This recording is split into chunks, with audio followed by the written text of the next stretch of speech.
Hi, it's Jennifer Mazzarolo, President of Maverick Consulting Group, and today is Tuesday, January 17th.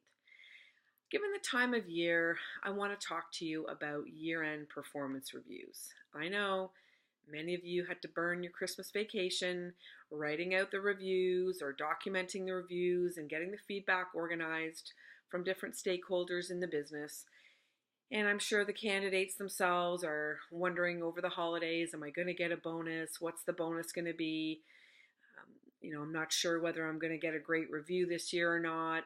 So one thing that I'd like to talk about is really that year-end performance review. And I want to make sure, actually, if we can step back for a second, I want to make sure that you and your manager, or you as the people manager and your staff, I want to make sure that you're not just talking once a year.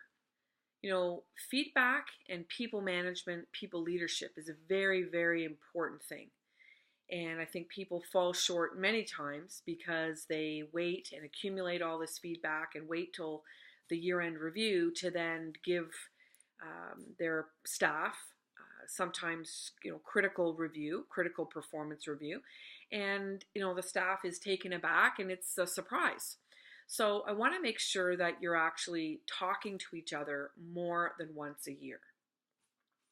The other thing you need to ask yourself is, where are you in your relationship?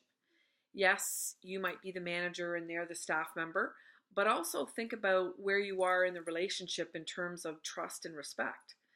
Do you trust each other? Do you respect each other? Are you able to communicate effectively with each other? I think these are things that are very important and are sometimes left by the wayside, and people don't really think about those things.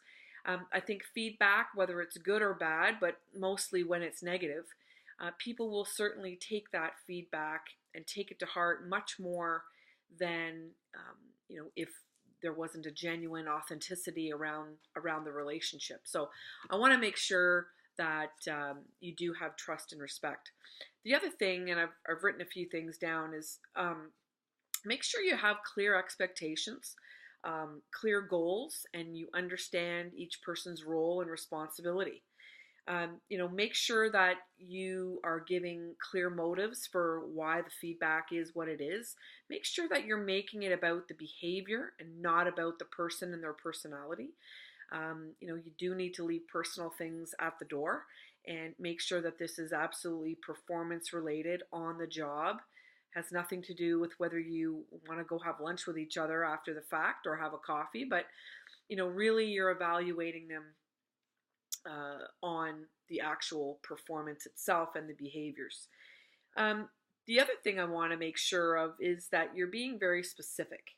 And many times I hear from clients or candidates, I hear feedback around not the right fit, and that can be vague for someone to take in terms of feedback.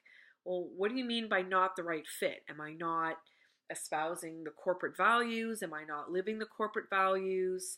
Am I, too argumentative in meetings? Do I not say enough in meetings? Do I not contribute enough to the group? You really do need to be specific in your feedback and make sure that it's not opinions and judgments, that it's actually based on facts. And if you need other people to back you up and have examples from other stakeholders in the business that this person might support, then that's what you need to do. I would make sure, and one of the most important things, I think anyway, is try to not focus on the past. Try to use it as a way to predict future performance and future behaviors, which is make sure that together you're working out an action plan for how this person is either going to continue to operate at a high level, or how they're going to modify their behavior and become a better performer. Sometimes people just don't have the tools and don't have the skills to know how to improve their behavior. Now, people like me can come into your team and help you with that.